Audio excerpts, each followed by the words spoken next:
Hi, everyone, and welcome to another episode of Hoops and Hers. I am your host and moderator, Lakeisha KB Brooks, and I'm excited about today's show, as I am every show. But today's show is special because we are highlighting and recapping All Star Weekend. And I have two of my hosts with me today. Unfortunately, we will not have today. She is just so busy after coming back from Chicago with All Star Weekend, but we definitely know that she's watching, checking in with us. And so, Kina, we want to give a shout out to you. We missed you so much, and we wish you were here with us. But without further ado, I want to introduce my other esteemed panel. We have Anne Marie, who's about to join me onto the stage, and Courtney. Hi, ladies. How are you? Hello. Doing good. How are y'all? Good. I'm doing good. Good. All right, Courtney, we got to get that audio going over there for you. Can you hear us? Give us a sound check. Can you hear us? Don't worry, everyone. She's working on it. She's working on it. All right. In the meantime, as I mentioned before, All-Star Weekend has come up, and it has come and gone. And we had three competitions. We had Shooting Stars, which was extremely excited, where Team Washington took that with Shakira Austin, Ella Del Don, and Gigi Banks. Gigi Banks is somebody that we need to keep our eye on. Let's just say that she was the first person to hit that half-court shot for the team, and I think she made two of those. So that was pretty exciting. So make sure you write down that name, highlight that name. Gigi Banks is a name to remember. All right. And then we also had the 3-point competition. AZ Fudd, she won as a rookie. I mean, I thought at the end that Ryan Howard was going to get 24 to knock out AZ in that first round and that she would go to the finals. But AZ was so impressive, and she only missed 6 shots the entire final round. So that was pretty impressive. And then, of course, the game itself. Can't forget the game itself. Well, we had Team Spoon that won 129 to 122, and Jonquel Jones from New York was the MVP of that. So, ladies, I want to know from you, what were your initial thoughts on All-Star Weekend as a whole? What did you think about it? I mean, I think it was a great success. I think we heard a lot about new partnerships and just how much the WNBA has stepped up All-Star Weekend, not only for the players, but also for fans traveling to just have a great overall experience. As we know, a lot of big brands were there. We saw Coach, we saw Playa Society doing their collabs, which has just been a phenomenal company just with their graphic tees supporting specific players and just really growing the recognition the WNBA is getting. I thought that it was super fun. I was watching here from Atlanta. I didn't get to make the trip like Kina, and I know we're hoping to do that next year, but just seemed like so much energy from the Shooting Stars. I thought that was really new, creative, great way to tie in different generations of players with Elena Deladon coming in. The girl can probably still go out there and play if she wants. I mean, I think she hit 3 of those deep, almost half court, right in between the NBA half court threes in a row. But no, just a great energy, great vibe. I think everyone's just excited to continue to see where the WNBA grows and continue to support women in sports.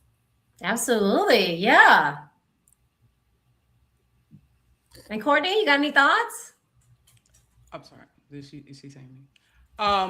So my same thing for the All-Star Weekend. I thought it was great to have a crowd that was as big as it was. All the events surrounding, leading up to, it was really great. I love that it was great energy, like I said, for the sport. You could see everything growing and how the game is continuing to grow. I did kind of have a little bit of a agreement. I guess Caitlin Clark made a comment about giving the fans what they wanted to see going into halftime. And I was in agreement with that, because to me, the energy in the actual game felt kind of low for me.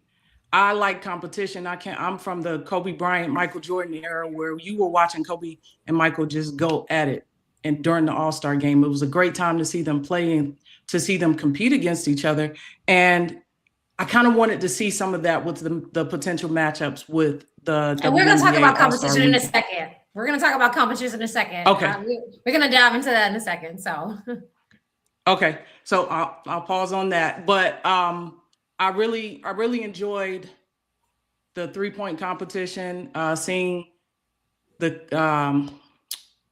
players go out and really compete with that.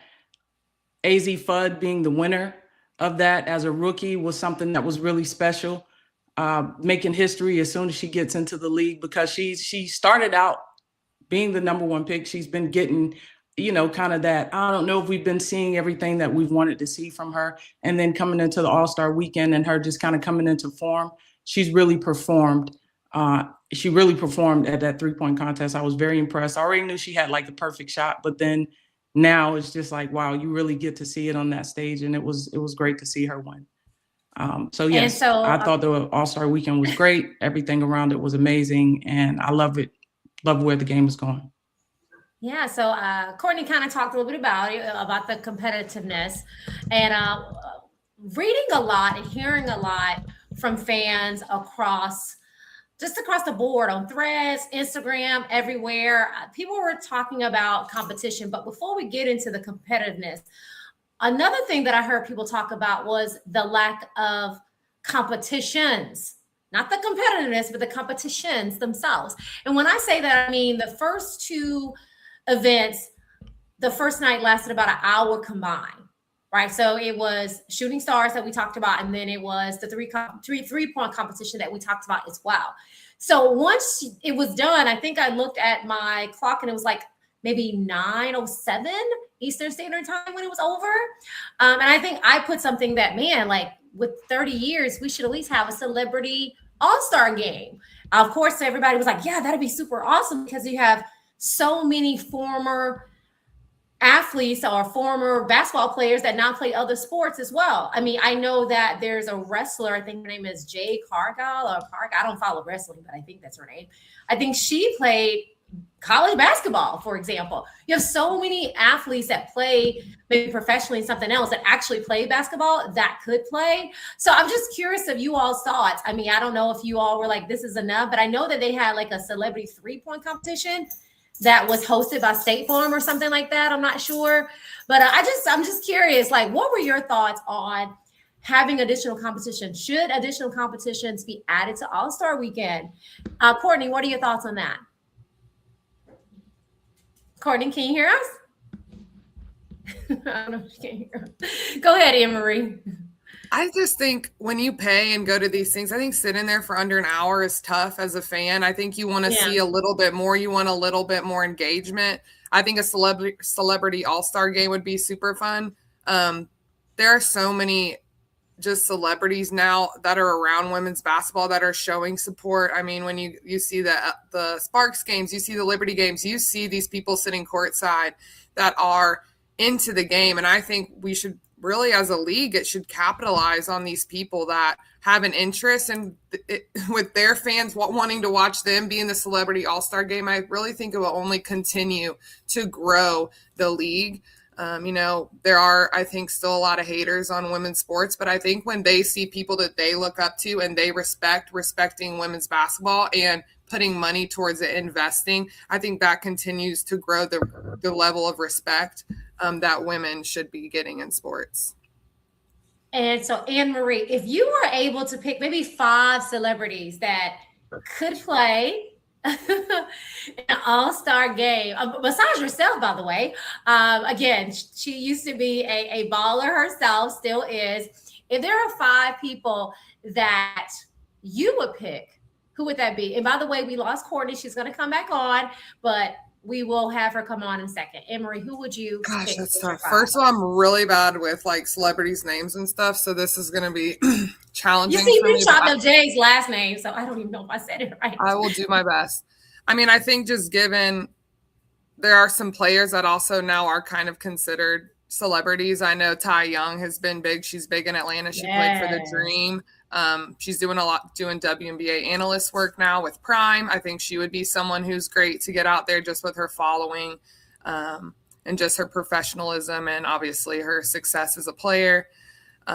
Gosh, I mean, you got to get some people from the hip hop, from the culture out there. I think just having people that have a following.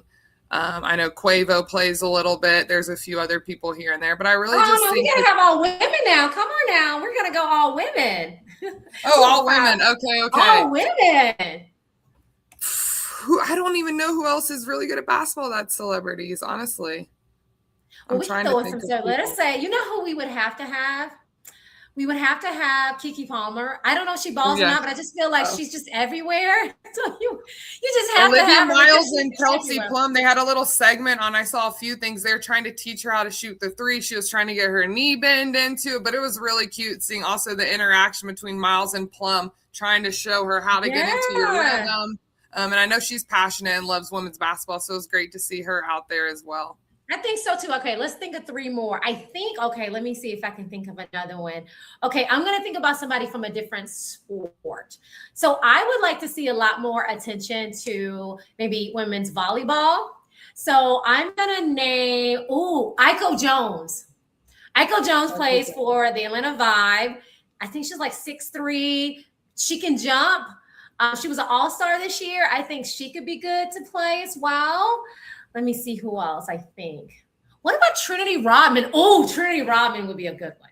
I think so. I mean, she's aggressive, fast. She does not stray from the contact. She would definitely, I think, do well and compete. But definitely the WNBA has to incorporate a few more things. I think even it's the skills challenge or something, just another component to lengthen. Because when you come in and you're there under 45 minutes an hour, you don't really feel like you saw maybe enough. And right now, I mean, these tickets are expensive. So I think whether it's the celebrity all-star game or another challenge that can incorporate, I think the skills challenge is great. I mean, incorporating post players, Jessica Shepard, people that do have the skills that can dribble and pass. But I think adding something to lengthen that first night segment, I think the fans would like to see that. No, I think so too. I think a lot of people talked about it being about an hour or so and not being able to have, the full experience of that as well. So even if I think that you said you saw a little bit of the celebrity 3-point competition, I'm sure there were maybe some media deals as to why it wasn't on part of I don't know, but I'm sure there was some other just kind of behind the scenes business logistics stuff as to why it wasn't broadcast. I know it was on the stream, if I'm not mistaken. But it obviously wasn't part of the festivity. So I definitely agree with you that we need to obviously have additional competitions in there to just kind of mix it up a little bit as well. So I think we may have Courtney joining us back. All right, let's see if we got our girl back here. Hi, Courtney, can you hear me? Yes, I can hear you now. Sorry about that, guys. Oh my gosh, that was pretty bad. I was testing out my lip reading skills with KB. Oh man, it's okay. This is what happens on live, right? It happened. Look. The top of the top, they have issues too. We lose people. So we just kept it going for you. And now we're actually going to switch gears and talk about the competition because, Courtney, you did talk about the competitiveness of the game. And I saw your face. You were like, I don't know what she's saying, but I'm just going to roll with it. Yeah, I was reading it. Good job. I was winning. All right. So another thing that not only did people talk about the lack of competition, but also there was conversation about the competitiveness. I think, Courtney, you may have even mentioned Caitlin Clark talking about, hey, we want to give the fans what we want. And I know, what is she? I don't even know what she had in that first half. I mean, I just know she was like shooting threes left and right, doing her thing.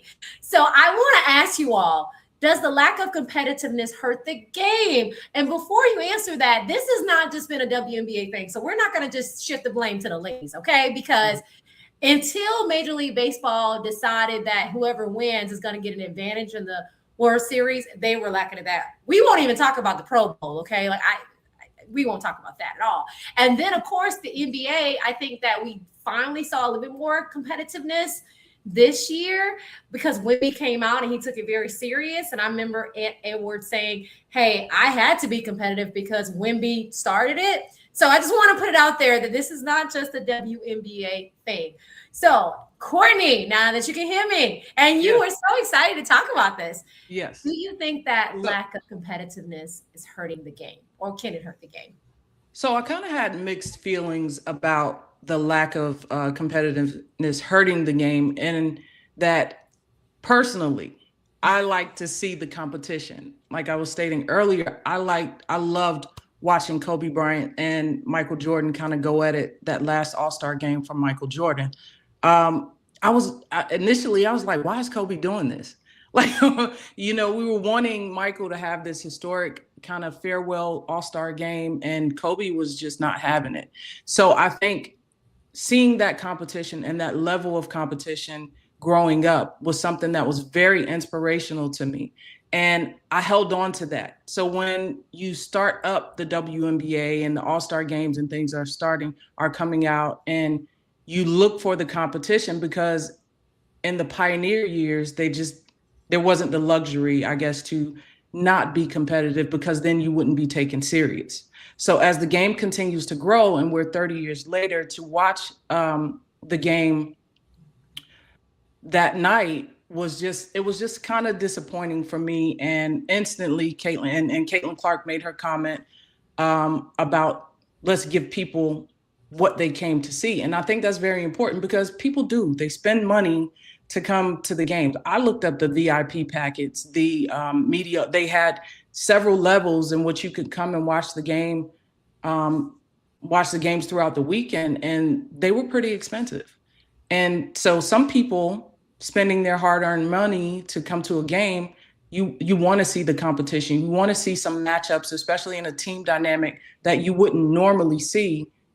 You want to see the competition. And it's not, I understand the idea of not wanting players to be hurt or injured during the competition, but a little bit more, just a little bit more competitiveness. I think Kelsey Plum made a great point when she said, hey, let's make this a little bit more competitive. Let's some charities, maybe some money, throw something else at it to make it more competitive, because she's a competitor. Everyone has seen Kelsey Plum play and how she competes, and it's go time every time she gets on the court. So I agree with that. But I also, on the flip side of that, do understand wanting to have fun, wanting it to be a weekend of fun, and kind of what Breanna Stewart said. If you want it to be competitive, you have to give more time to it. Some of the players had games on Tuesday and Wednesday, and then they were expected to compete at Saturday's game, and then they'll have a game this week. So I do understand. I do see both sides. The competitor in me says, hey, I need to see more competition. I want to see you guys go at each other just a little bit. Yeah. And Anne-Marie, what are your thoughts? I agree. I think, just being the fan that I am and watching it, you want to see a little bit more of that competitive edge, especially on the defensive end. And I think historically we know all-star games are going to be higher points scored and the defensive effort isn't going to be there. But I think this game seemed some things are just a little too easy. And I know that's going to happen. But I think, as you mentioned, people are traveling across the United States. Some people are coming in from other continents to support women's basketball. And I think just wanting to see a little bit more of that grit, that down and dirty, like we see in the regular season games, like we saw in the Commissioner's Cup, not necessarily that competitive, but at least to a point where, you're not just get the free layup. But I mean, at the end of the day, I think it's about balance. And as the player, this is not the team that they're necessarily competing with to win a championship. So there is some hesitations, I'm sure, on I don't want to get hurt in the All-Star game.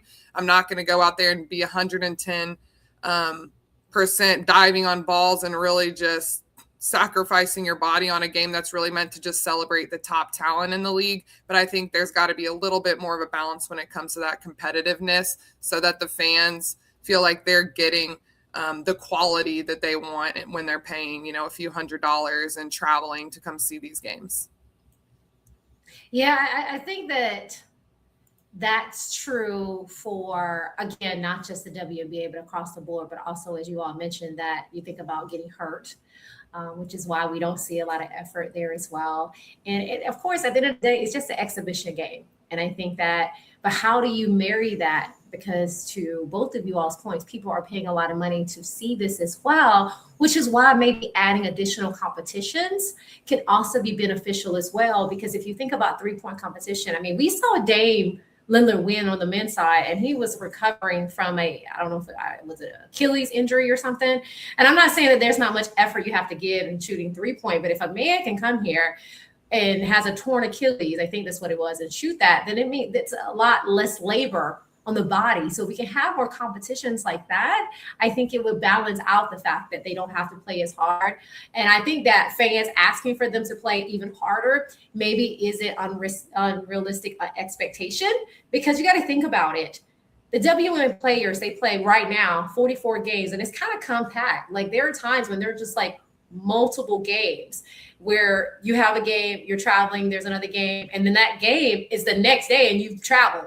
It's not like you're back-to-back home. I think Atlanta played, and I think they were back-to-back, and they were 2 different states that they had to go to. Now, the states were next to each other, don't get me wrong, but still think about the body and how tiring that there can be for the body.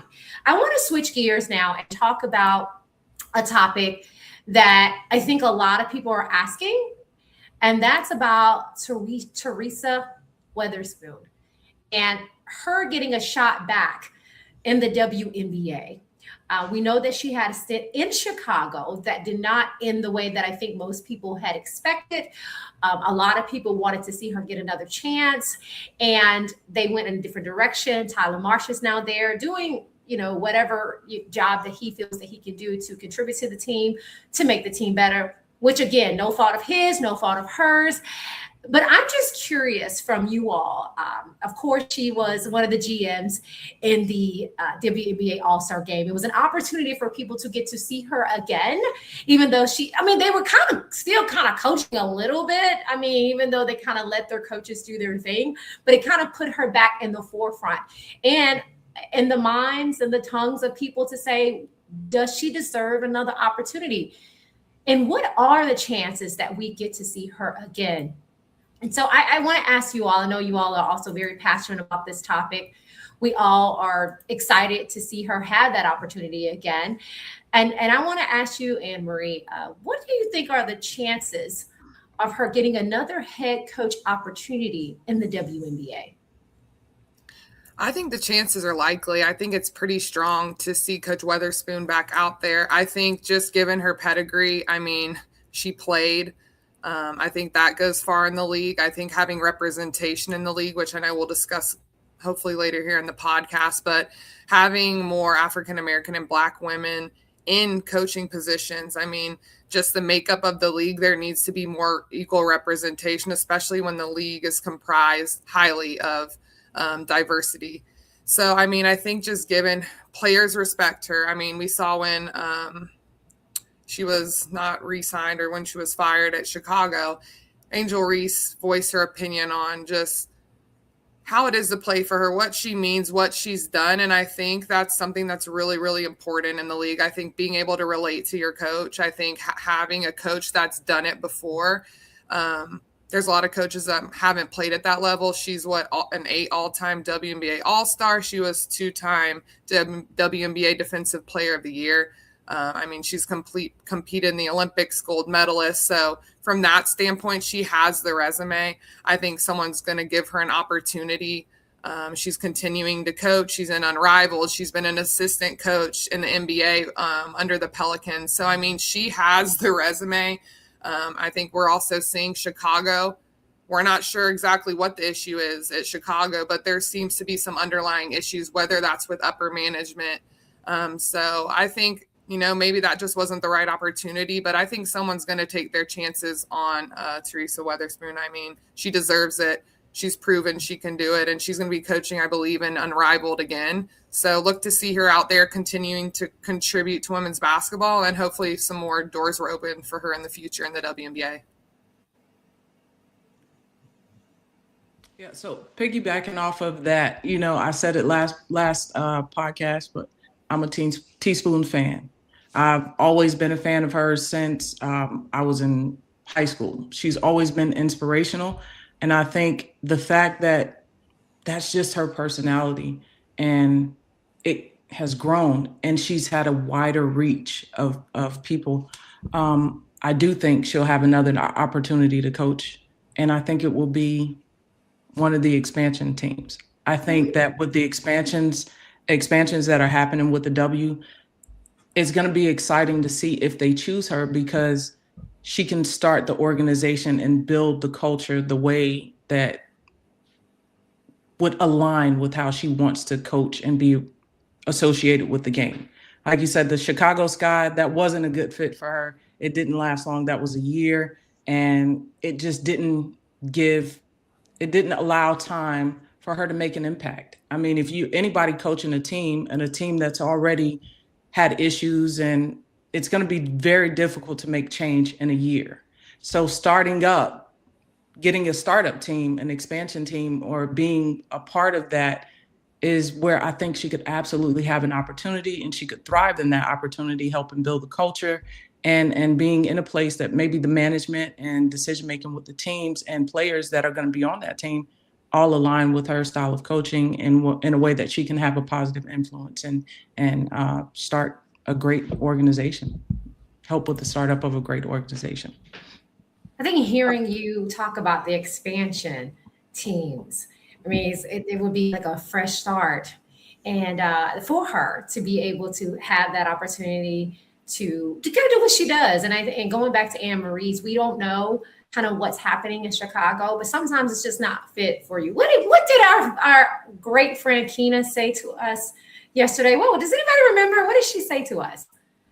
Oh, when things are for you, the alignment as far as God will put things in place for you when it's for you. She didn't say anything about God. You. She didn't mention God. You will never miss what's meant. You will never miss what's meant for you. That's what it was. Exactly. Yeah. That's what it was. So it makes me think about Teaspoon, like, maybe those opportunities haven't been for her yet. And I think that we all can agree that opportunity should be there, could be there. And I'm just curious that expansion. I'm going to write that down, because I feel like that could be something that could be very, I like that idea. All right. You've been sitting on that for a while, Courtney, haven't you? Yeah. Well, yeah. Gotta wait a little bit.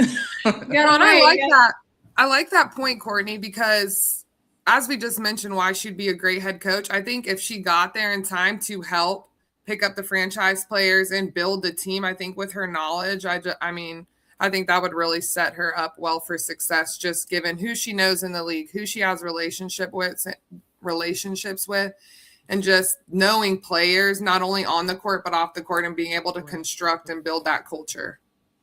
Absolutely. So speaking again of Chicago, we have another story to talk about that's related to Chicago, and that is with Kennedy Carter. So for those that don't know, Kennedy Carter just had a 101 competition, and she won that. And for those who are not familiar with the 101 world, it was best of two to three rounds. She won, and her second round was a convincing win. I think she won 11-3 or 12-3. I mean, it was incredible to watch. And for someone that's been watching Kennedy Carter for a while now, it was exciting to see her just kind of back in action. And for me, it looked like she kind of was a little bit winded, a little bit, understandably, for someone who has been out of competitive basketball for about 3 or 4 weeks now. So I want to talk to my panelists about Kennedy Carter. And before I do that, I want to show you all the flyer of this competition. Here it is. It was a free live stream. And if you didn't have a chance to check it out, I think you can go back to, I think it's Celerity Live on their YouTube channel and YouTube page. Check it out. Look at the competition yourself and see what she did. And the one-on-one world has been growing rapidly. So I want to hear from my panelists about Kennedy Carter and what they thought about it. Because the assignment is I made them go watch it too. They were trying to watch the WNBA All-Star game. And I'm like, now we got to watch a one-on-one competition. So looking at Kennedy Carter's one-on-one competition, what did you learn from that one-on-one competition as it relates to her and her game? And Anne-Marie, you and I were talking about this before we started. What were some of your thoughts on it? Well, I mean, first and foremost, Kennedy Carter has been in and out of the WNBA. Her talent is undeniable. She is quick as can be. I mean, her first step and ability to get to the rim is pretty unmatched, in my opinion. I think she's shown what she can do, how she can contribute, scoring over 12 points per game. With the Aces, as we know, she was recently let go and waived from the Aces, but she is a player that can score. I mean, she can shoot the three in your face. She can, hit a hesitation step back jumper, and she can get to the rim. So she is a matchup nightmare for most people in one-on-one. You don't have any help, so you got to hold it down yourself. And she's someone that will make it super difficult. What I saw in the one-on-one competition, Kennedy Carter took a second to get her momentum going. Crump, who is a Houston native, she played at Jackson State as well as Houston. She did a great job from the jump and really missed her opportunity there. She had the ball, could have gotten game point, but when you leave it to Kennedy Carter, she's going to win. She made a three. She had been down almost the whole first game. And Crump didn't get that first game, and the momentum was completely with Carter, who, as you mentioned, 12-3 in the second game. She made three. She got to the rim. She's finishing, and she's just tough. She's tough to guard. So if Kennedy Carter continues to play in the one-on-one space, I think we're going to see her continue to dominate. Both players were a little winded. If you haven't played one-on-one, it's totally different than the 5-on-5 game. And it's also just exciting for women's basketball. I mean, 5-on-5 has been huge. 3-on-3 in the past 5-10 years has really developed. You have competitions throughout Europe. You have competitions here in the United States. And now 1-on-1 in the past 2 years has really started to take off. And a big platform for players. There's more opportunities with the growth of women's basketball. There's 1-on-1, there's 3-on-3, there's 5-on-5, and now there's multiple leagues here in the United States as well. So Kennedy Carter will continue to be balling out. I think the biggest thing that we see is, can she do it on a team, and can she maintain positive, good relationships, not only with her teammates, but also with the coaching staff and management. Great point. And to your point, yeah, Crump did well. One of the things I wanted her to do was drive more. She had a size advantage against Carter. And I just was screaming, please drive and take her to the basket, please. Like, she will go and she'll pull up, and then now you have no more dribbles left. So just take her all the way. And as far as her blocking her shot, I mean, sometimes a smaller person can block your shot, but if you go on that left-hand side and you take that ball, that's a less chance that she can block it. But that was just my little rant that I had for Crump. And so I know that you also watched it, Courtney. What were your thoughts on it? So that was my first time watching that style of competition in a one-on-one setting. So it's not like a continuous one-on-one. You kind of take your shot and then it's reset. So with the level, again, speaking to Anne-Marie's point, it's exhausting playing a one-on-one game. You have to really be in shape, but the format of that game is different in that after you take your shot, there's not an opportunity to go and get an offensive rebound and maybe put the shot back and get an easy basket. You have to work for every basket that you get. And so watching that format was very different for me. I enjoyed it. And I think it's also important to note that she hasn't been playing. Like we mentioned, she hadn't been playing in a 5-on-5 setting. The one-on-one competition is going to show her skill set. She's very difficult to guard. We already knew that about her. And I think Kennedy just did Kennedy things. As far as her going back to China, and well, we're going to talk about it in a second as well. We're going to talk about her going back to China. We're going to talk about her going back to China in a second. Yeah. So just learn that Kennedy's amazing. I mean, the positive relationship aspect of her game is what's really holding her back, it seems like. And it's unfortunate because she's such a great elite athlete that it's almost like impossible to stop her from scoring. And you really just want to see her succeed and wish that she can find, as a fan watching her play, I wish that she could find the formula that works for her and organizations for her to continue to show her skill set, for her to continue to compete at a high level, because she's really special. Yeah, and to Anne-Marie's point, that one-on-one competition is growing immensely. We're seeing it in a lot of different places. And I think, Courtney, you may have inboxed me another league that has that one-on-one competition. And for those that haven't done one-on-one, I mean, very tiresome. Even playing a game of horse is tiresome. So can you imagine, like, you're at the high level playing against someone who is also trying to come for your neck? And I mean, they are not playing with that one-on-one. And I had a chance to look at some of the other competitions as well. Of course, for me, the highlight for that was Kennedy Carter's matchup, but there were other individuals competing in that as well. I think the rest of them were men competitions. And again, we just hope that Kennedy can find her place. And speaking of which, she has found a place. She's signed and expected to go back to China. This is not her first stint in China. She played there in the 2024-2025 season and had a very successful season there as well, averaging 31.4 points a game and had a season high of 44 points in a single game. And she also was there in 2023. And in that season, she scored 51 points.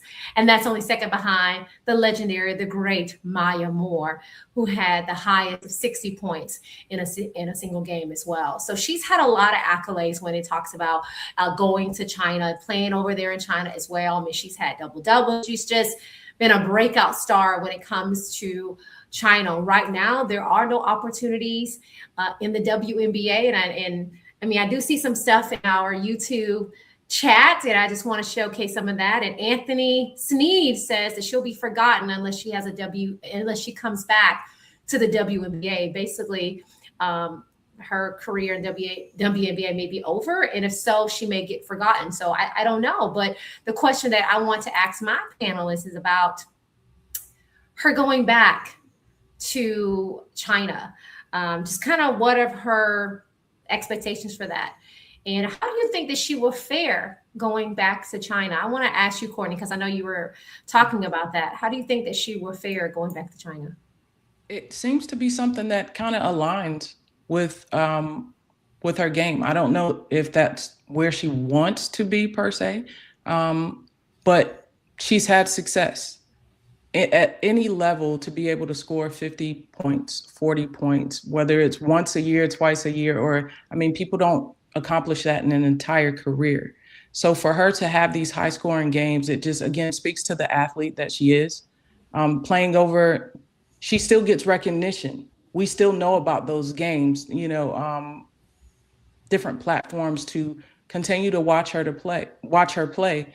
So again, I think alignment, I think it's all about alignment. Maybe that does work just a little bit better for her. Maybe there's a little less pressure, a little less distractions and whatnot from being home, because it is also difficult to play around people that you know, where social media may be a little bit more active. You have access to those comments and people are saying things, making comments, and then sometimes as a competitor or just as a person who maybe sometimes you want to defend yourself, you want to defend your stance, you kind of get behind and you want to stand up for yourself, especially when you have, again, people who get behind a computer screen or behind their phone and they make comments that are directed at you in a negative way or a way in which you want to defend yourself. So I think maybe there's just a little bit less noise for her and an opportunity for her to be able to focus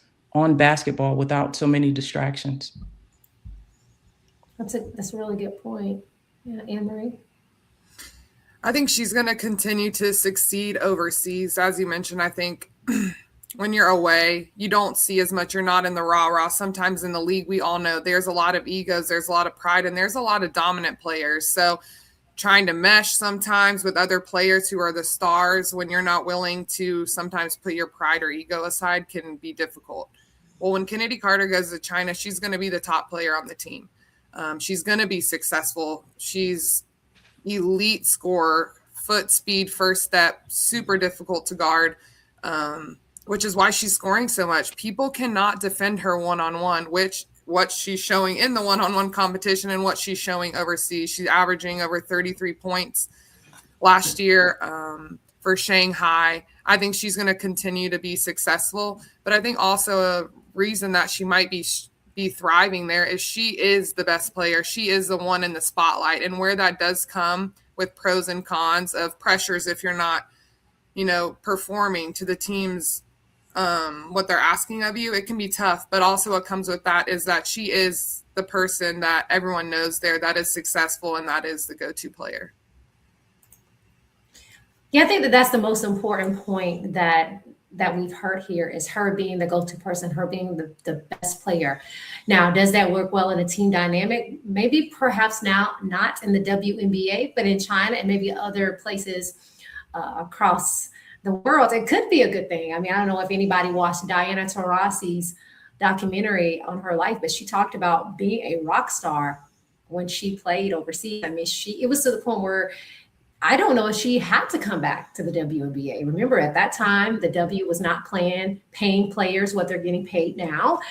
Diana was living the life overseas. And so right now, Kennedy gets to enjoy that as well. Now, her first stint overseas, she was homesick and came back to the States, but who knows? This could be a perfect opportunity for her. And of course, at the end of the day, you're from the United States. You want to play for your home country in the sense of playing in front of your fans and family and friends here in the States. But sometimes that maybe that's not in the cards for you as well. And so any thoughts on that as well, ladies? Like I said, I think a lot comes with playing in the league. It's a lot of pressure as you're competing every day in practice against the best, especially being on the Aces. But I think for Kennedy Carter, I mean, it's an adjustment. People, it's awesome to live your best life and play and get contracts overseas, but it's also a huge sacrifice. So, I think what people see is, oh, she's over there making a lot of money. But, some of these cultures are very different to adapt to. And China is a place that is a hard place. I have not been there. I know quite a few players that have played there, but it's a lot different than the United States. So, I mean, I think Kennedy Carter has a lot of people rooting for her. I mean, I just see her talent and you want to see her succeed. And in the same breath, as you continue to grow and mature, you have to kind of learn and step back. And sometimes things are in your control and sometimes they're not. But, I think that we hope that Kennedy Carter continues to grow off the court as well. And so she can step into other teams and teams won't continue to ask her, how is her relationships going to be with her teammates? Is she going to bring any sort of toxicity into the locker room? I think there's still question marks around that. But I think when you see Kennedy Carter play and what she can bring to a team, you're rooting for her. You want her to do well. You want her to be able to thrive in locker rooms and to have relationships that help her succeed. So hopefully we'll see her back in the WNBA. But if not, I don't think Kennedy Carter is going to disappear. She's going to continue to succeed in basketball, whether that's overseas, 1-on-1, 3-on-3. She's a baller.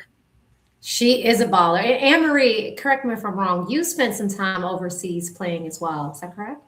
Yes, I did. I got to live in quite a few fun countries, so I was blessed to be able to live, see other cultures, adapt, and just learn more about life and other people. We all have such different life experiences. So it was definitely a blessing to be able to do that.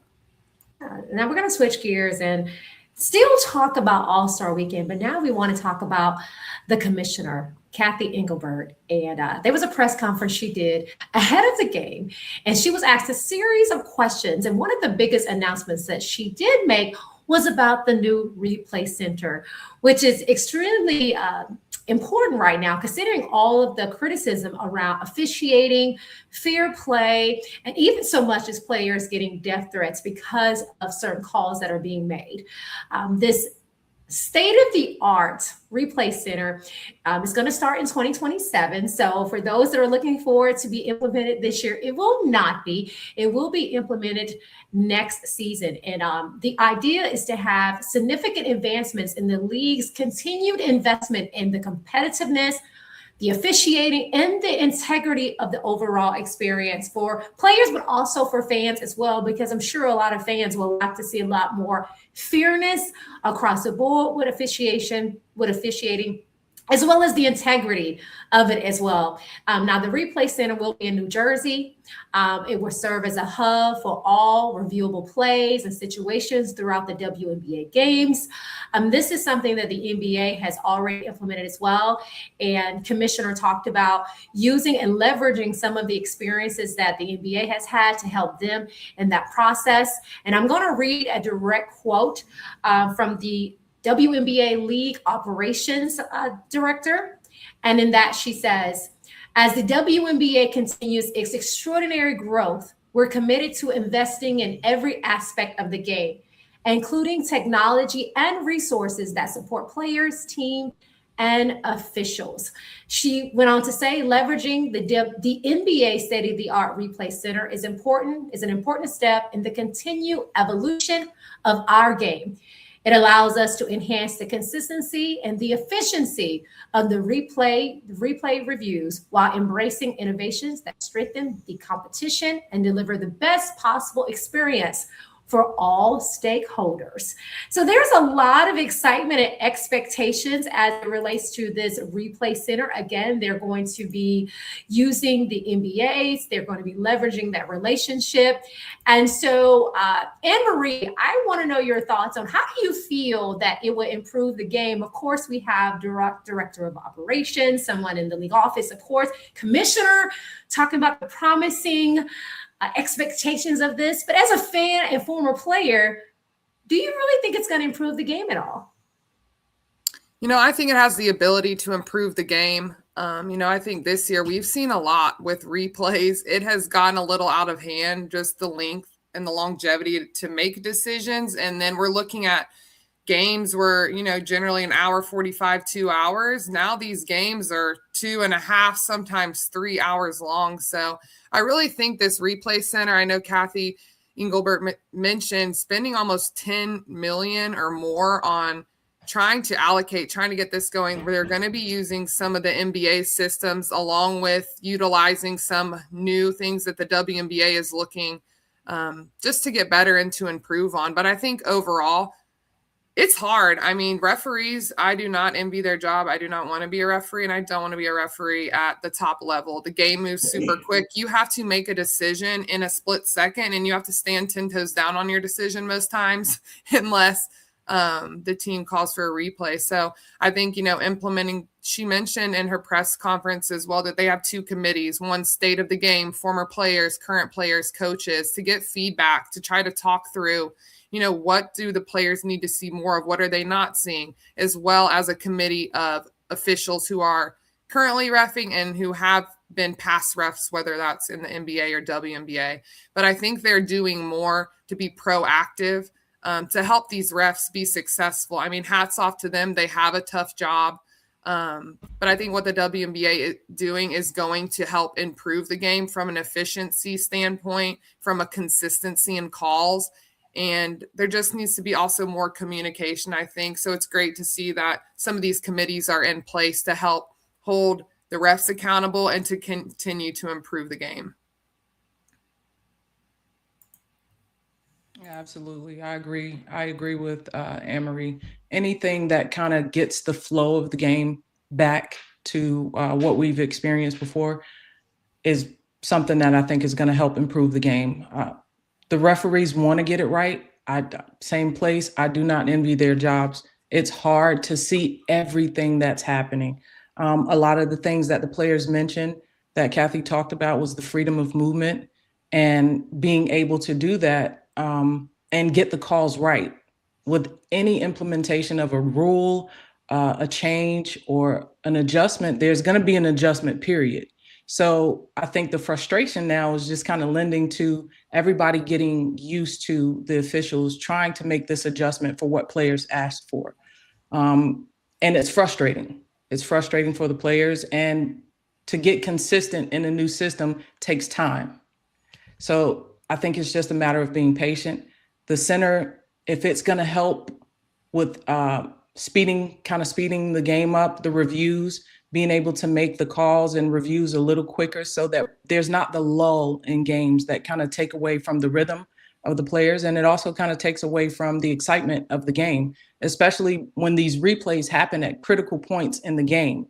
They're usually less than 5 minutes, where it's considered crunch time, a time that players want to be on the floor. They want to stay in rhythm, stay in tune with the game. And to have a replay that takes an extended period of time, it takes away from the game. So if the replay center helps, I think that's keep the flow of the game. I think it's a great thing. Yeah, that's a great point. Yeah. Courtney, sorry about that, KB. I love what you said about the efficiency of it, because if there's a team that's watching it and they already have eyes, so while it might be about to get reviewed, there can already be in the works. But I think that's a huge thing. The momentum.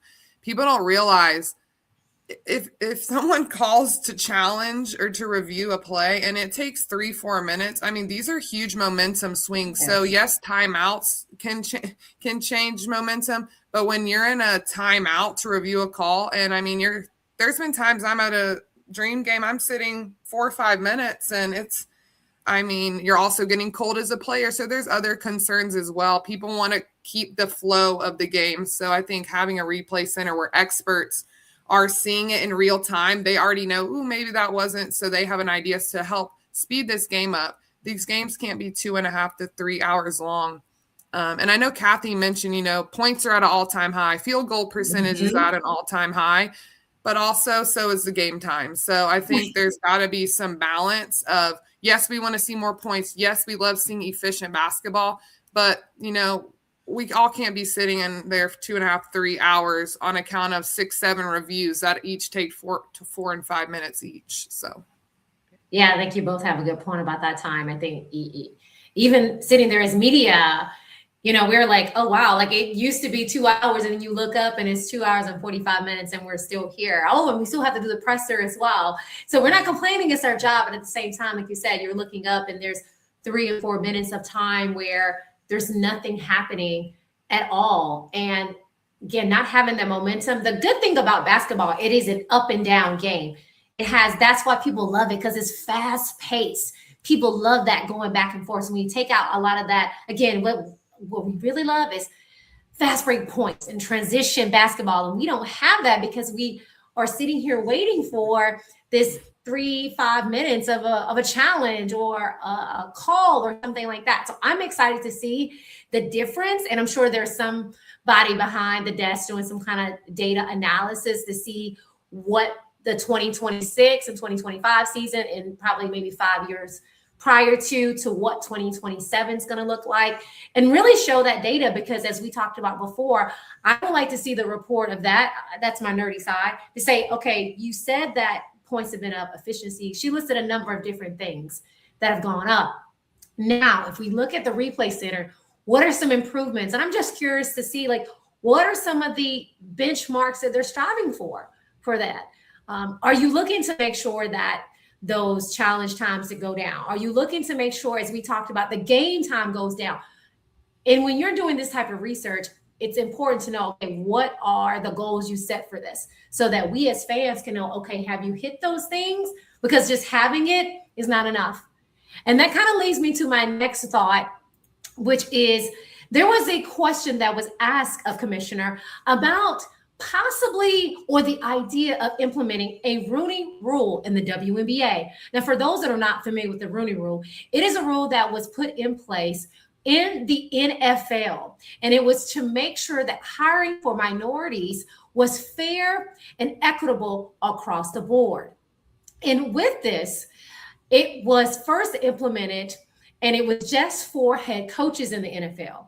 Since then, it has now expanded to certain front office positions in the NFL. So the person was in essence asking, do we need some sort of rule or some sort of policy that will help to have more diversity in coaching in the WNBA by having something such as a Rooney Rule as they have in the NFL? And I will say, for those that are not familiar with the NFL, because this is a women's basketball show, so is that the Rooney Rule has come under some criticism, because some head coaches, some front office people that are minorities are saying that it's now just performative.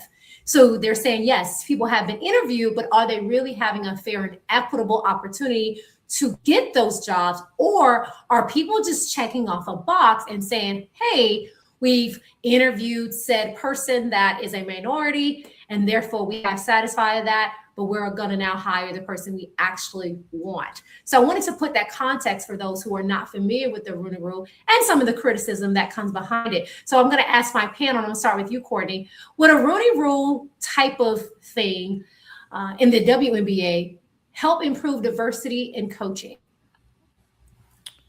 I think that it's always important to have inclusion across the board.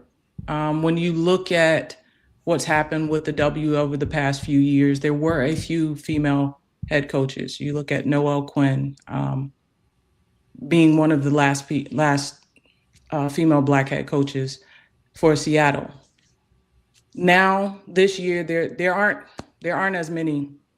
There aren't any. If I'm saying that correct, there aren't any Black female head coaches, and that in a league that has majority Black females in it, that's really sad.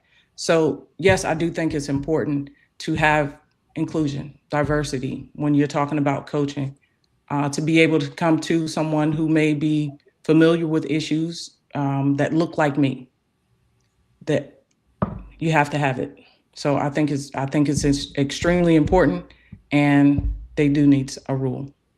So I know that you said that you know that it's important, and I kind of want to just kind of push on you a little bit. Do you think they should have this type of rule, though? So we all across the board can agree that diversity in coaching, whatever that diversity looks like, in this case, we're talking about race. And for a lot of people that think it's just race and gender, diversity comes in a lot of different ways. But in this case, we are talking about race. So Courtney, I'm going to challenge you again and ask, do you think there should be some type of rule or policy that helps improve diversity of coaching? And again, diversity in race, since that's what we're talking about here. Well, I think anytime you have to bring up whether there should be a rule, there should be a rule. I think if it were happening, there would be no need for a rule. And I think that just speaks volumes. Policies come in place because something happened or something occurred, and we need to correct it. So for the Rooney Rule to even be a topic or a conversation, it shows that there's an issue. There's a problem that needs to be addressed. How you address that needs to be explored and needs to be defined, and teams need to be held to that standard, whatever it is that they come up with. So, yes. All right. And I would definitely agree with that. I think there needs to be a Rooney Rule. I think WNBA stating that they stand on diversity, inclusion, I think it's paramount that they have this. But I think the second part of the question is, will it help improve diversity? In my opinion, Kathy skirted around that whole question. She answered it, but it really didn't take much responsibility. It seemed that she believes they are looking at diverse candidates for coaching and assistant coaching jobs. She feels there is representation more so within the assistant roles and more of the support staff. But she kind of put it on the GMs and the owners and said, at the end of the day, I don't want to say she can only do so much, but she just pretty much said, we're trying to get diversity, but it is not my decision. It is not up to me. It is up to the management. It is up to the ownership to decide who is the best head coach candidate. So where I do think the Rooney Rule is needed, it's a little worrisome to know, is it going to be effective? Is it going to actually improve diversity? And then that raises more concerns because, as we know, what the WNBA stands on and the makeup of the WNBA, players want to play for coaches that look like them, that they can relate to, that they feel supported by, that advocate for them. And sometimes having someone that isn't your same race or that you feel like you can't relate to can be tough. So I think there needs to be more diversity within the head coaches in the WNBA. I think right now, not even having one female Black coach as a head coach in the WNBA, I mean, it's honestly kind of concerning in my opinion. I mean, this is a league that was built on diversity, that was many people paved the way, and now we don't have coaches or we don't have people that really would be great in these positions. And we talked about Weatherspoon. I mean, there's a lot of players that have been coaches that haven't had the longevity, but need a Rooney Rule, yes. Is it going to improve diversity? I think unless the WNBA continues to implement what they stand on, what's needed, advocacy, diversity, and inclusion, I don't know if it's going to change, but it starts at the top. And I think that's probably one of the bigger issues in another topic. Yeah, another topic that I'm sure we're going to discuss.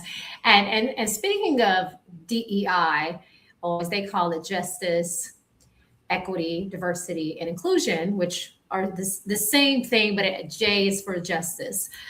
There was a statement that was put out, and we actually talked about diversity, equity, inclusion, and belonging is actually what we talked about in relations to the WNBA. And so I won't read all of it, but this was a statement that was put out, and Commissioner and the WNBA, as well as the WNBA Players Association, came together, and this was the statement that was brought out by the WNBA. It says that last night, WNBA leadership and members of the executive committee and I just mentioned JEDI committee had an honest and meaningful conversation about messages directed at players as well as other matters before the committees. And so it further goes on to talk about these conversations, why they're important, and there will be continuous work to be done. And so as we talked about in our show last week, the difference in making sure that they are actively doing things that are actionable versus things that are performative, I found this statement to be, just a statement at this point. And so I'm going to ask my panel about this because, again, as somebody that's worked in DEI, there's a lot of statements. Actually, personally, I think statements are fine, but if they don't come with actions and actual actionable goals and tangible things that are going to be done, for me, they're just statements. But it's not just my thought and opinion on this panel. And so I want to ask you all about this when it relates to, do you think that this statement moves the needle at all for the league? And so, Courtney, I know that you're very passionate about this, and we talked about this even off of air and outside of production. And so this statement, I'm sure you read it. Well, obviously, it wasn't that long. How do you feel, if at all, that this is going to move the needle for the league? So my passion in this comes exactly from the place that you just mentioned. What did they say in the statement? I read that statement and I'm like, what? It just kind of, it's the professional thing to say, right? When when two sides aren't agreeing, and it is like everybody knows, yes, we're arguing, or yes, we're not agreeing on something, but we're going to play nice and we're just going to tell everybody, hey, it's fine. We're just having a conversation. We're just talking about it. No, what are you talking about? Like specifically, what are you talking about? Because we don't, ongoing talks and conversations, that should be every day, right? Somebody's having a meeting somewhere every day. Right. So to come out on a topic that is so heavy, as a viewer, as players, at everybody involved, all the stakeholders, everybody involved in the process wants more. We want answers. We kind of don't want the nice statement of, yes, we're working on it. Yes, we're having conversations about it. We know that, right? Tell us a little bit more, give us more so that we can understand what both sides see as the issue, what one side is asking for. When you talk about like bullying or security measures, I'll go security, right? When you say we're gonna increase security measures, what did security measures look like before versus what you're trying to move toward? When you wanna have a statement that moves the needle, give us those stats, because in other conversations, there were a lot of statistics that happened in the conversation that provided insight, that provided depth. Let's get some more insight and depth when it comes to these statements about the two parties coming to the table to discuss something. Give us more. I totally agree with that statement. In my opinion, it was past time to have a statement. I'm glad that a statement did come out. Do I think it moved the needle? I think the needle barely moved, but it moved. So I think we at least have to say, okay, well, at least they started with a statement. Is this a complete solution? Absolutely not. I think the good takeaways from it is they seem to prioritize player safety. I think they at least made the community and others aware of what is occurring. Were there many details pertaining to it? No. Was it extremely high level and broad? Yes. Which is where I think that's the issue for me. I think it was very general. There was no measurable commitments. There was no, like, as you mentioned, there's no actionable items on, we're going to do this. It's, we're going to do this. And it's just, it's so broad. You don't know what exactly, we're going to start better prioritizing player safety. Okay. What is that, Courtney? Like you mentioned, are more security guards there? Are you going to have more people sitting around benches? Are people escorted to their buses? Even, I mean, at the Atlanta Dream Games, people are out screaming at the gates. I mean, people are big fans. So I think making sure that we are protecting them, but I didn't see a lot of actionable items. I haven't seen a lot of follow through.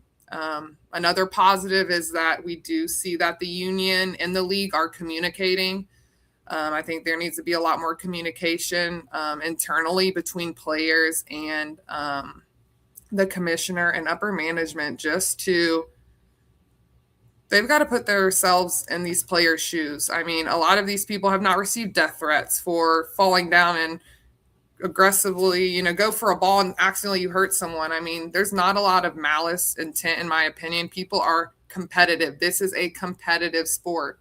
Right now, there's a lot of sensitivity. We have a lot of fans who are making racist comments, which should not be tolerated. And I think the WNBA needs to stand more on what has happened. This specifically happened, and this is how we're reacting and what we're doing to be proactive so this doesn't happen. They can't always be reactionary. And I feel like right now it's a lot of reacting to what is occurring instead of pushing inclusivity, diversity, and equality. Right. Great you say that. So I want to go to some of the chat here. And we have Anthony. Hi, Anthony. You are a huge fan of Hoops and Hers. We're so glad to see you. We hope to see you every single Tuesday, Anthony, because you are one of the people that make the show what it is. And I just want to address some of the things that you spoke about as it relates to diversity in the coaches. And you're absolutely right. Seattle coach, the Valkyries coach, would be considered minorities in themselves, along with Dallas Wings coach as well. So there's a lot of that. So as mentioned earlier, diversity is not just race and gender. Yes, we're talking about Black women in this statement here. The two panelists are talking about that. But DEI goes a long way. It could be things like disability. It could be things like language. It could also be things like socioeconomics. There's so many areas when we talk about that, even veteran status as well. So when we look at DEI, for the sake of WNBA, which again, a lot of the DEI that they're talking about happens to be Black women in coaching, it doesn't stop there as well. There's other areas that of DEI that we can talk about. But we want to stay focused on what the statement was really about and what the WNBA is doing. If they shift and move to be more inclusive for more players that are, service people, we will be talking about that as well. So we want to make sure that we're on the forefront of all of that as well. So we definitely understand, Anthony, some of the things that you're feeling and thinking about. And we also appreciate your sentiments that, that DEI can divide. And sometimes it does. But in this instance, the purpose of what the WNBA is doing and what we're doing is trying to highlight how we can unify versus divide as well. So I just wanted to talk about that and highlight that. And trust me, Anthony, I worked in this space for 2 years at a high level, and I get it. Trust me, I've seen all types of sides of it. And even myself, sometimes I get frustrated with it as well. So I just want to thank you for sharing and putting it out there, because we want to welcome all thoughts and ideas about this as well. So, all right. So now we're going to shift gears and continue to talk about commissioner, but now talk about arguably the best player in the league. And we'll say arguably because I think that we can all agree with that. But there's some people that want to argue differently. So that's why we say that. Now, A'ja Wilson, she was asked about her relationship with Commissioner. And she just kind of joked and talked about that. Her relationship with Commissioner was really when she's handing her those trophies and awards. And by the way, A'ja is highly decorated. Let's just say that as well. And so I really want to know, is it important for any commissioner? And in this case, of course, we're talking about the WNBA, but it could be Roger Goodell, it could be Adam Silver. But is it important for the commissioners of leagues to have a healthy working relationship outside of handing awards to their best players? Andrew, what are your thoughts on that?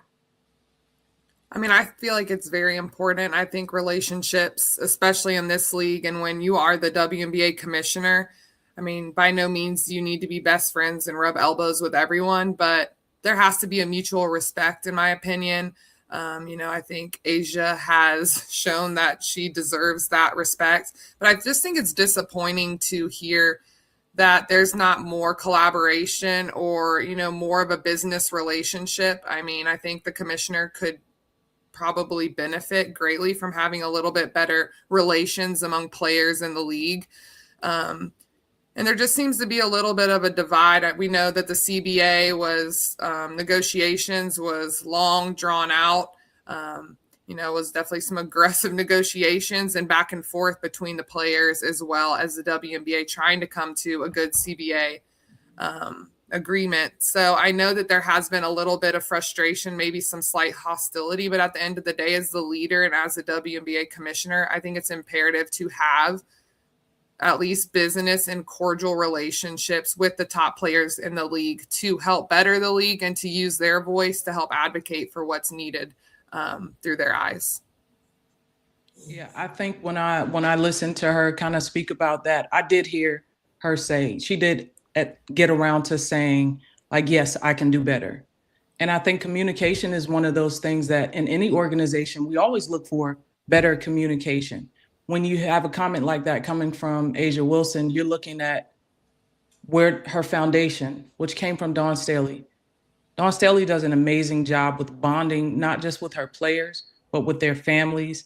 And she continues to stay a part of their life and their lives, the family as well, throughout their career. It wasn't like Asia just went to South Carolina, graduated, and moved on. And she's kept in touch with Dawn. Dawn is still very much so a part of a lot of her success, and the relationship is still there. Having someone who has such a strong role as the commissioner, I think she does need to have more relationships with players of higher caliber, more effort, because it shows effort. In leadership, you have to show effort to the players that are part of the system. In her statement, she made the point that she put people in places to build what players were asking for. Putting people in places to do things is great, but you also still have to show up. That's a huge part of leadership and being an effective leader. So I like that she said that I can work on it. I can do better and find ways to communicate to them in ways that they understand or want, because you don't want to over communicate, because then it seems kind of disingenuous. But I think it was important to say that she was going to try to find a way to communicate in a way that players wanted her to and watch at the level that they want to. Yeah, I was gonna push back on that a little bit, and we have it also in the YouTube chat that her foundation, Asia, started at home. So I just wanted to kind of push back on that as well. That's true. As well as say it started with that foundation with mom and dad, and even someone put it in here with grandmother. So I think what you may have been saying is that the foundation with the coach, maybe per se, started with basketball. Yeah, just because I want people to know, and I wanted to clarify that for people that like, no, it started at home as well, and it does start there as well. So I know, sorry, Anne-Marie, I just wanted to jump in and say that about Asia's foundation. Go ahead, Anne-Marie. No worries at all. No, but just speaking to that, the forms of communication, I thought that was interesting because Kathy had mentioned that she had, I don't know if the message was not relayed or if a lot of players did not see the statement that we were just talking about come out, but I think seen some players are coming up like, hey, are we gonna, she's like, you didn't see the statement. But to me, there's a problem. If the players in the league are not seeing what the league is stating, there's a disconnect. So she had mentioned they were using email.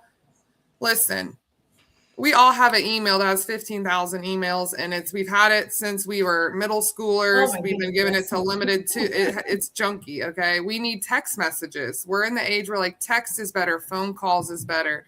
Email is tough. I think that's a generation older than us that really likes to communicate via email. But no, I think there's got to be better communication. There continues to be proven miscommunications or lack of communications between upper management, commissioner, top players, the union.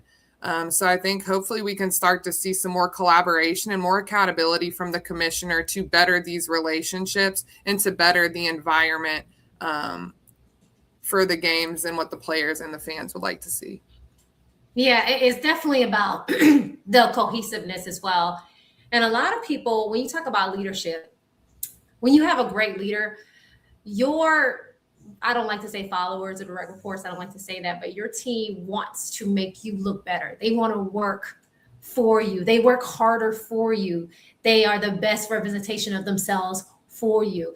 And when we talk about leadership, we have NECA, who is, of course, a leader in the organization as well in the WNBA. Of course, Asia being the best player, being a leader in the organization. And there's a lot of other people that people look up to when it comes to that WNBA. So, of course, Asia is the best player, but there's so many other people that have influence that we want to make sure that commissioner has a relationship as well, because maybe Asia influences this group of people. Maybe even Caitlin Clark influences this group of players. There's so many different leaders that people can look up to say, hey, if Asia has a relationship with her, then I want to be bought in. If Cece has a relationship with her, I want to be bought in. If NECA has a relationship, I want to be bought in as well. So that's why it's so important to be able to have the open line of communications with a lot of different players. And I'm not saying they don't. I don't know how many player groups they have. I'm not sure what that looks like, but whatever that is, maybe there's multiple people that can be spokespersons for that, so they can also have those communications and relationships with commissioner. So it's better for not just the players, but Kathy and the relationship with them, as well as the fans, because we can see it. You can see sometimes when there's a rift in the relationship as well. So I want to just kind of shift gears, and I want to talk about some basketball again. You guys ready to dive into some basketball? I want to highlight this young lady. And we all know this young lady right here, Olivia Miles. She had her first All-Star this weekend, and she was asked by Holly Rowe. I think Holly Rowe might have been the sideline reporter, and asked her, and she was like, it was fun. She'll do it again. I mean, she just really enjoyed her time out there. Again, being a starter as a rookie is phenomenal in itself. And I want us to give a grade for her. If you were to grade Olivia Miles' first ever WNBA All-Star game, what are we grading her on a scale from A to an F? And be ready to back up your grades. All right, Courtney, what is your grade for Miss Olivia Miles in her first ever All-Star game? I'm giving her an A+. Oh, I think anytime I'm giving her an A+ because anytime you can go out on the court and you leave a game shooting 100% from the field goal for not missing a shot, you get an A+. I think throughout this whole process, Olivia Miles has understood the assignment. She has found her role, found her way to fit in and adjust to everything, and it's been great to watch. So, and she takes it with such a grain of salt, like, yeah, I know, it was cool.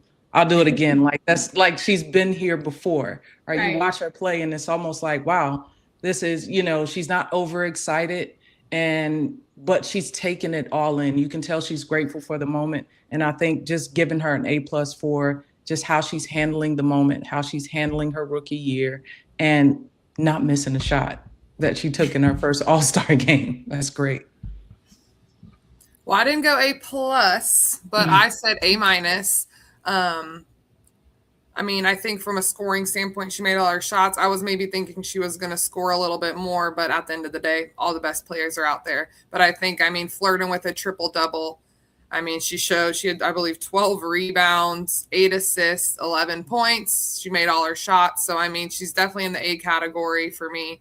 I think she just continues to show she's so poised and seems so calm and just so chill. I love that. There's so much pressure out there. So to see her, she looks cool and calm. I'm not sure how she feels, but that's the energy she gives off.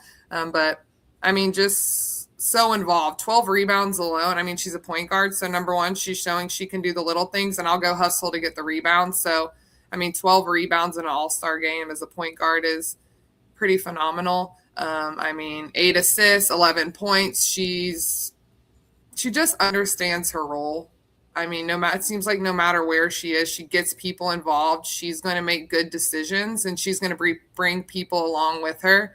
And then, as we all know, as she's spoken, she's not arrogant. She doesn't have an ego. She's just confident. And people who are successful, you have to be confident. So if you're not confident in yourself, you're probably not going to be doing great. So I think it's been great that she's reiterated that she's just confident in herself, and that's how successful people are. She doesn't and isn't trying to put off, being an arrogant or having arrogance. So I like that she's kind of reiterated that. She's just grinding, gritting, trying to get to it, and, probably looking at the Rookie of the Year. So. Oh, okay. I don't know about right now. I think that yes. I think, we don't know what's going to happen in the second half. Let's just say that. So right now, I think we all have her as Rookie of the Year right now. Is that right? Do we have her as Rookie of the Year in this moment and time? And so we're gonna venture a little deeper in this, and we're gonna ask, can she be MVP and Rookie of the Year? Now, we haven't seen this very often, obviously, to have somebody be Rookie of the Year, MVP in the same season. And I know that she's been in talks. Of course, we have Asia Wilson, who is, of course, everyone's mid-season MVP. There's a couple of other people that names have been thrown out there. And I think a lot of people are saying, well, Olivia could be a close second.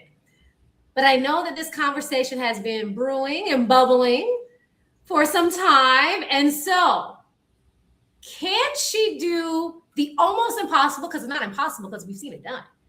Can she be MVP and Rookie of the Year? Anne Marie, is it possible?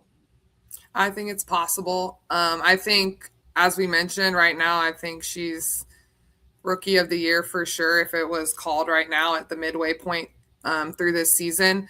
But for me, for her to be MVP, I think it's possible. But what I think we need to see from her, we need to continue to see 20-point games, close triple doubles, 7 assists, 8 assists. And the biggest thing is really competing against those top 6 teams. They need to continue to win. So I think if Olivia Miles continues to play as she is, she now has Nafisha Collier there with her, which I think is only going to help her, having another star on her team with a high IQ, someone who's a leader, and really makes people around her better as well. So I think Olivia Miles is a contender for the MVP, but I think she's going to have to continue to step it up, and Minnesota is going to have to continue to stay at that top spot. And this is for you, Anne Marie. The doggies are not, they are very upset that you gave her A-. Like, who gave her Okay, we'll revise to an A, okay? Revise to an A, absolutely. All right, and we're going to talk about Nafisha Collier coming back. And so I want you to hold that thought there. And so, Courtney, you are just been dying to answer this question. What are your thoughts? So can she do the almost impossible? Yeah, mine was going to be yes, I think she can. Well, they say yes, right. But I think it's going to be dependent on what her performance looks like with Nafisha coming back. I think that for the second half of the season, I think I'm really excited to see how consistent she remains in her performance, whether it's point production, assists, and just her efficiency overall, how that changes as Nafisha comes back from injury.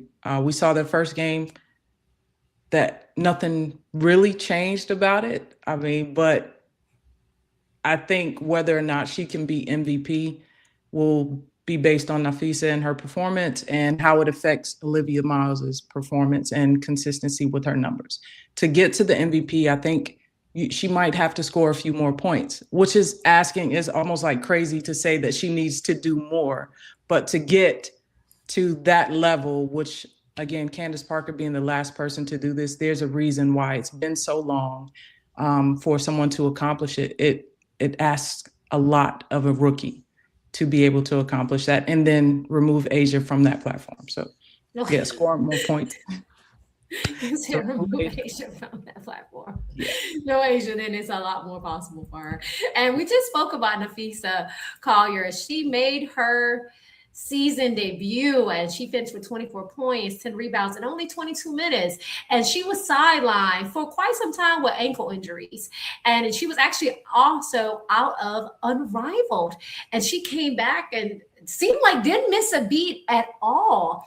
And we talked about Olivia Miles, and I know that Courtney kind of touched on a little bit about the impact that that could have on Olivia's campaign to be MVP. And so the question now is, how will Nafisa's return impact Olivia Miles' productivity? And Courtney, I'm going to have you talk about it because you kind of teased us a little bit about that. What are your thoughts on it? I think the assists will go up. So I say all that to say my thought process was, I think that her assists will continue to rise.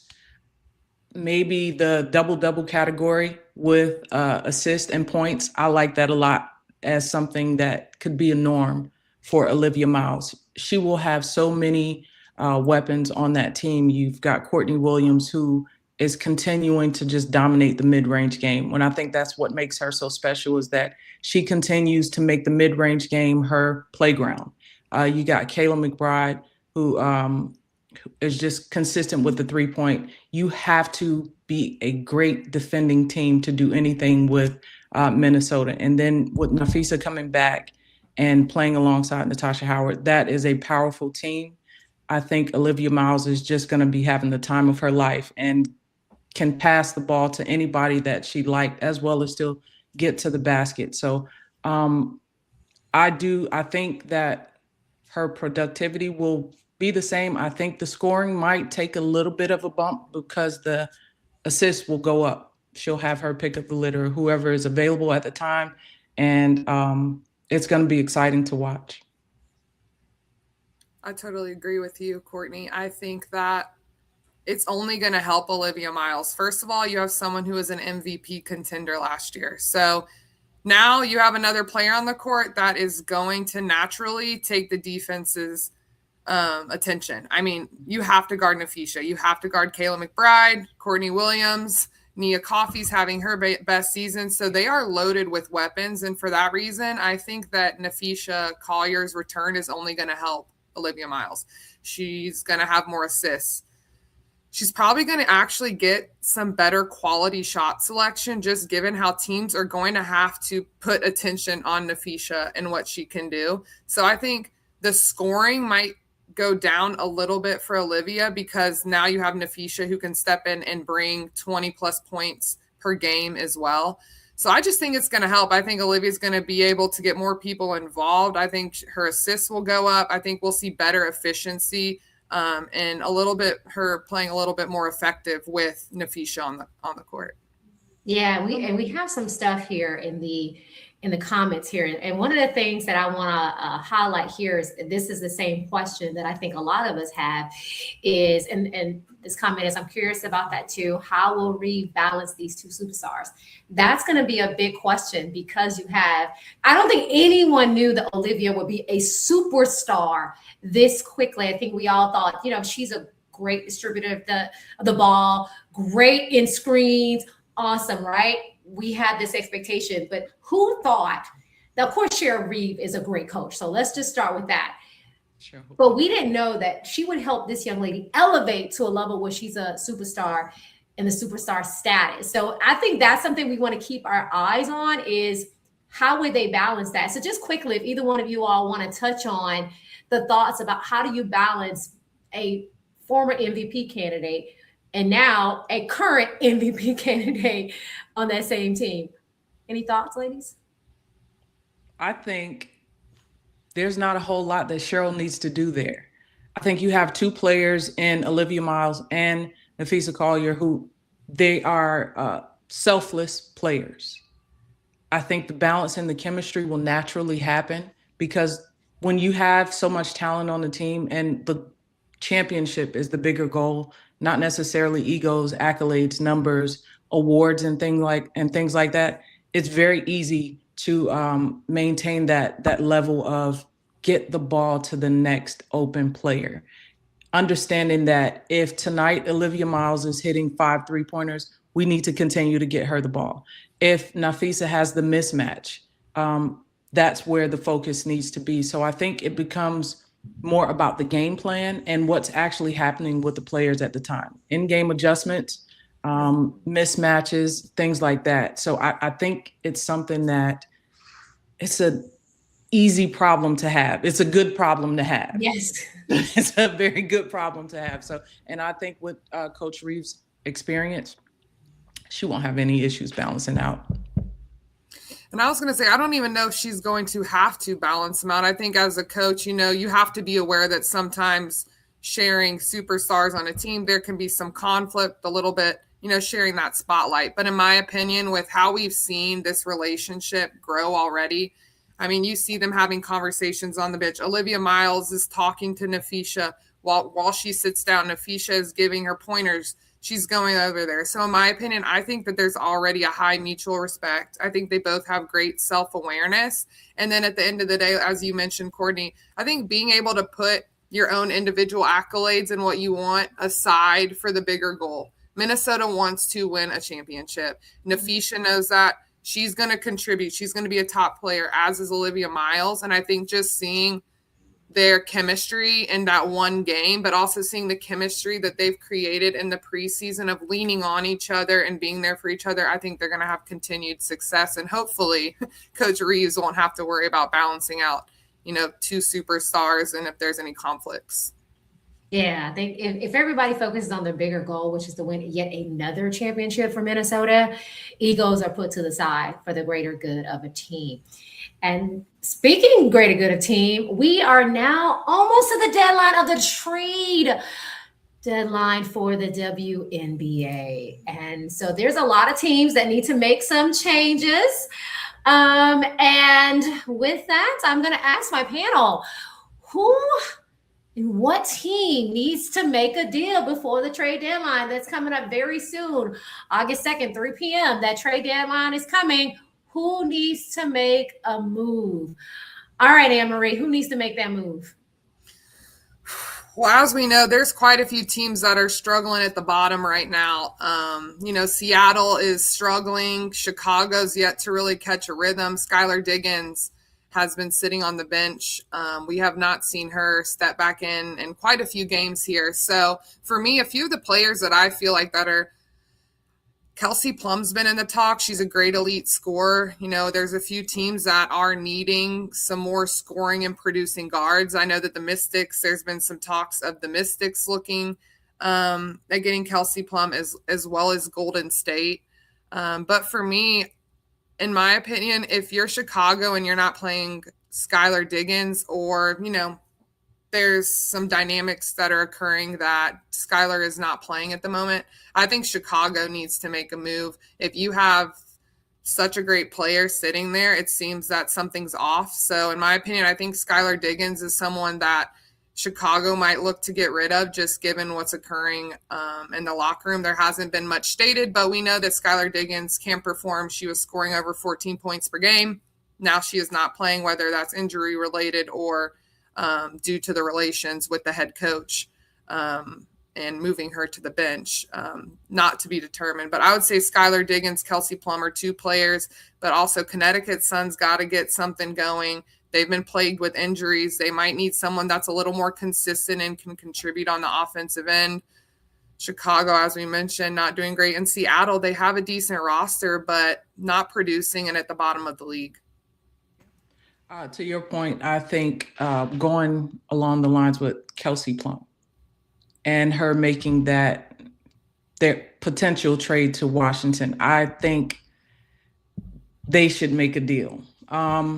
There's obviously something going on in LA with the recent fire of I think it was the general manager who got fired.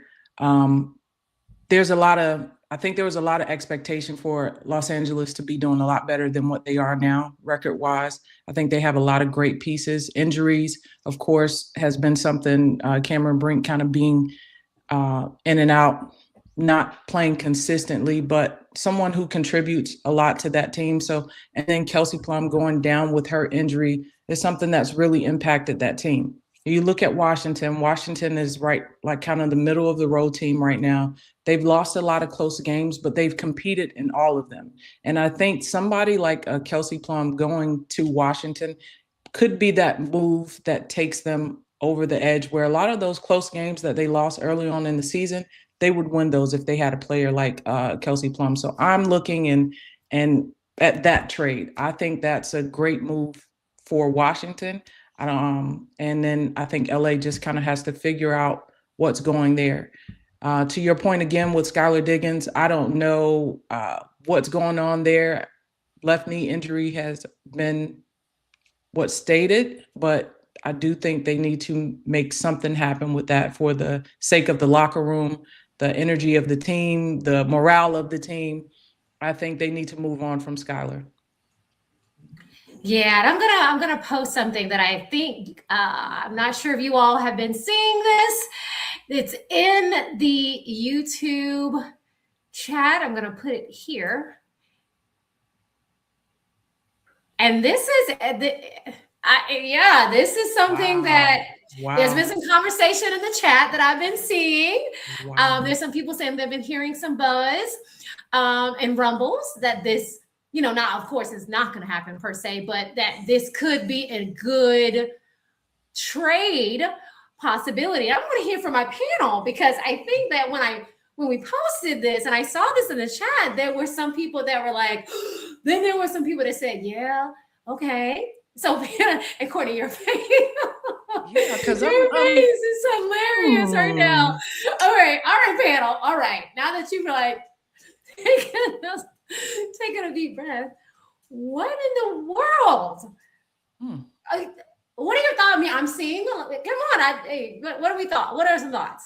So like in my head is going, like in my head is going, like, if I wanted a fee, who would I be? Like,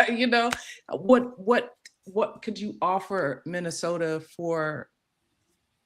That's tough. That one stumped me. Of all the trades that could happen, I just kind of wonder, what would the option be? I would love to ask curious ATL hoops, like, who would be the option? What could be what's better situation easy for them? Yeah. To me, she just got back. So, I mean, to think about trading someone when you haven't seen the potential of the team with Nafisha and with them having the chemistry and playing multiple games, I don't know how you would trade someone who's been injured that you're looking forward to getting on the court. She's only been here one game. She had a double-double, 24 and 10. Yeah. Why would you trade her? I mean, it looks like there's chemistry. She's not on the court. I think you've got to let a few more games occur for sure. I wouldn't trade her, but if people are thinking that's a trade option, I think something would have to be drastically wrong to trade her right now, in my opinion. I don't see that occurring just based off of, but I think she brings a lot to the table, and I love these games. So for me, I don't know if they should trade her. I don't think we've seen enough to assess or say they should. So that's my especially opinion. By the trade deadline. So you're talking about the trade deadline coming up in like less than a week. I can't see them making such a drastic decision with one of their best players in such a short amount of time. That would just kind of be completely out of nowhere. And it would have to be a deal that was so amazing that it would set their franchise up to almost guarantee a championship. And she would be the player to almost guarantee, if there were anybody to guarantee them a championship, she would be very close to being that piece. To see what happens. Okay. All right. So we're now going to talk about, who do we expect to have the best second half of the season? Which player or team, either one, will have the best second half of the season? Courtney, who do you think is going to be? It could be team or player. I think team-wise, I'm looking at Dallas. Okay. I'm looking at Dallas. I think they found something within their core group of players that is really starting to take form. It was very rocky for them in the beginning of the season. You had the coach kind of calling them out a little bit about the selfishness in the locker room. Players are still trying to find their role. When I say players, I specifically talk about Enrique. And then the next game, I think after our show, Enrique had what I would call a standout performance for her in the clutch. And I posted about it and I said, that Enrique, because I was looking for her to take that role with such a young locker room and be the person to kind of finish out games and finish out strong the way that she did that last game. I really like what they have. They can grow and build on what they already have. And I think the second half of the season is going to show that. AZ is going to have that confidence coming out of All-Star weekend with her shot. She already knows that she's a great shooter, but this is something that kind of gives that confidence boost. And I think her production will increase. So Dallas is the team that I'm looking forward to having a great second half. Player wise, I really think Alicia Gray is going to have an even better second half of the season than what she had. Coming off the bench from the All-Star game, she's got 19 points. That's huge to have 19 points off of the bench. I mean, the defense wasn't the best defense, as we spoke about earlier for All-Star, but I still think that's a lot to have 19 points coming off of the bench. She's been doing great things with Atlanta, and her point production and consistency is increasing. I think she's going to have a great second half.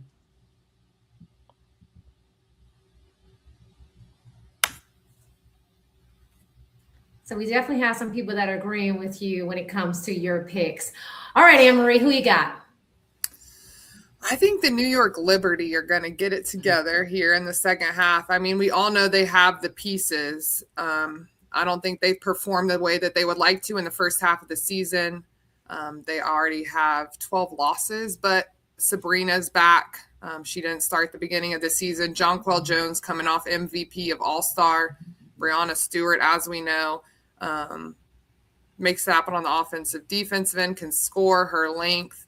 And then, I mean, you have a lot of other players on the team. Leonie Fibic, who is a long guard, 6'3", who's a European player. Rebecca Gardner, who's a vet, been in the league, played overseas many years, smart, high IQ. So I just think we're going to see more consistency from Liberty in the second half of the season here. And I think we'll see them move up a little bit. They have the talent, obviously new coach, but I think New York Liberty will be able to jump up a few spots here in the second half, getting their rhythm and having everyone back. Okay, that's an interesting one. I see some stuff here in the chat that talks about the dream. And of course, they now have Bree Jones coming back. So that's very exciting. And we saw a lot different dream team once Bree was back, and they ended the first half of the season on a winning streak. So that's a team to look out for as well. All righty. Now, this is going to be my favorite part of the show. And for those watching and listening, we call this our Block D. This is where, this is the fun part of the show. So I'm going to show you a photo. All right. And I know that we have some people that are fans of all of these people here. And with that, we're going to play a little game with my panelists. And let me give you the instructions for everyone so they know what we're doing. We have 4 players. And I am going to ask these 4 players if they are going to start a franchise. Which one, Doug? Yep, that was one that Doug's on here. Excuse me, that was Dominique. I asked my panelists to decide if they were starting a WNBA franchise.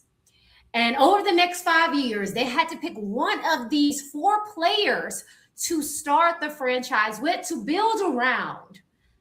I asked them which of these 4 players they would select, and they had to build a case as to why they would pick this particular player. All right.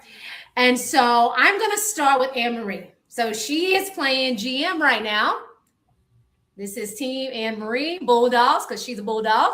And who is she going to start her franchise with? All right, Anne-Marie, who you got? She's a GM, by the way. Someone's asking, are you coach of GM? And I'm telling them, Anne-Marie, you are the GM. I'm the GM today. Thank you, everyone. I mean, first of all these players up here, great reasons for all of them to be the main person in the franchise player that you build around. I mean, they all have great, great strengths. For me personally, I am going to go with Paige Beckers. Paige Beckers is one of the most elite all-around floor generals, I would say, in the WNBA. She controls the pace. Midi game is pretty killer. She can finish. She hits big shots. She does not scare away from big moments. She steps up for her team when they need buckets. We've seen her, in the third and fourth quarter when Dallas needs buckets. Paige has shown that she can do just that for them. I think she's just built for sustained success. I think she does a great job of getting other players involved. She's a leader on and off the court. She's someone who does a lot in the community. I think people look up to her. I think she does a great job advocating in the league for equality and inclusion. And I really just think she's someone that people want to be around. What do you not like about Paige Beckers? I mean, she's a baller. She's a great person. She's a leader, and she's someone that makes people around her better. Yeah, I that's awesome. You stole my pick a little bit. I'm going to go with somebody else. Now, you can still have your pick. You may have a different reason or a different case, maybe. No, I think everything that she said was true about Paige, but I'm going to go with someone different. And I'm going to go with Olivia. And I'm going to go with Olivia Miles. One, because she's a rookie. So when you look at growth, she hasn't hit her ceiling yet. I don't think she's begun to hit her ceiling. I think she's still learning the WNBA game, the speed of the game, the physicality, players. And I think she just landed in the perfect system for her, how her game is. It allowed Courtney Williams to move to the shooting guard position, her natural position, and just having the players and the professionals around her. She's likable. She has that confidence. She's very professional. So I don't see her as like a high maintenance player. People are going to want to play with her because she's not selfish. She's going to distribute the ball and seems like she's always prepared for whatever the moment is. And to have a player who at such a young age that has such a maturity, who's prepared and willing to do the things that she needs to do for a team, you have to build around that. And you have to continue to pour into her. I think Asia Wilson gave her flowers in that interview because everyone can see it. Everyone can see how great she's going to be. I hope she stays healthy. But as a GM, I would absolutely say, let's build a team around Olivia Miles, and it's probably going to look a lot like Minnesota. If I'm being honest, I think that was just, I would want to build another team like Minnesota. And so now you have to tell me why you didn't pick the other three. Of course, okay. Dominique Malonga, and I talked about this in a production meeting. I mean, to me, she's a generational talent. Yeah. A big person. She's learning that outside shot as well. She has great feet. You don't see a lot of big people in the league that are just, we have a lot of guards, a lot of great guards, but how many post players can we say are going to dominate or on their way to doing that? And so just curious of why we didn't choose the big person. And of course, I don't think anyone chose Caitlin Clark either. So I'm just going to talk to my two GMs and ask you why you didn't choose either one of them, because I'm not going to ask you about the other one you didn't pick, but the two that were not selected, why didn't you choose them? Courtney, I want to hear from you as a GM. Why didn't you pick the other two? So Caitlin Clark is solely based on the injuries.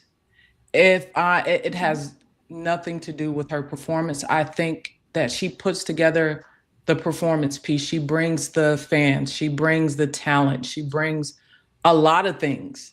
I think the injury that she has is one that it's like a day-to-day almost. Like she can be doing great 1 week and then the wrong turn, wrong tweak, she falls the wrong way, and now she's back in an evaluation stage. So as a GM, someone who is looking to build my franchise around someone, I would not pick someone who's kind of recovering from an injury. With Dominique Malonga, kind of the same thing. I see 2 of those 5 years being an adaptation to the WNBA, getting her strength up, the speed of the game, the IQ of the game, still in a very developmental phase of her career.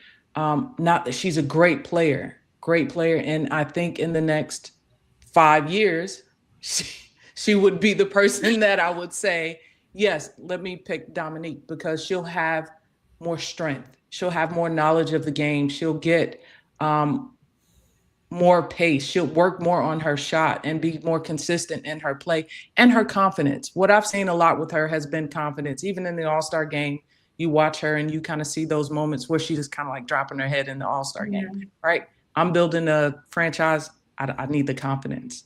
I need that. Okay, it's So, important. I actually saw that somewhere talking about confidence and leadership from Dom, wanting to see a little bit more of that from her before they move her into a possible person to build a franchise around. Anne Marie. Well, I can say about Dominique Malonga, first of all, her length, her athletic ability. She is someone who is already obviously an all-star, but is going to continue to grow and get better. She is 20 years old, so I think that's something to note, which is one of the main reasons. I think from a leadership and a maturity standpoint, I think she has a little bit more growth. I think she's shown her offensive ability, but also just looking for a little bit more consistency. I think that in the next few years, she would be someone who is great to build around. But I think right now you need someone that really has stronger leadership qualities, which is why I went with Paige Beckers. And then Caitlin Clark, as Courtney mentioned, she has kind of been day to day, sometimes day before the game or day of the game. It's not playing this game. So I think, and we all know back injuries, no joke. I mean, you can be completely immobile, and especially if some discs or anything are going on, I mean, just injury prone. So I think just seeing reoccurrence and not knowing, can she be what we need her to be every game, and can she be on the court? And then a little bit more of a controversial topic, but I would say for me as a GM, I think there has been a lot of instances that have stemmed in the league. Unfortunately, from what it appears to be from some of her fan base.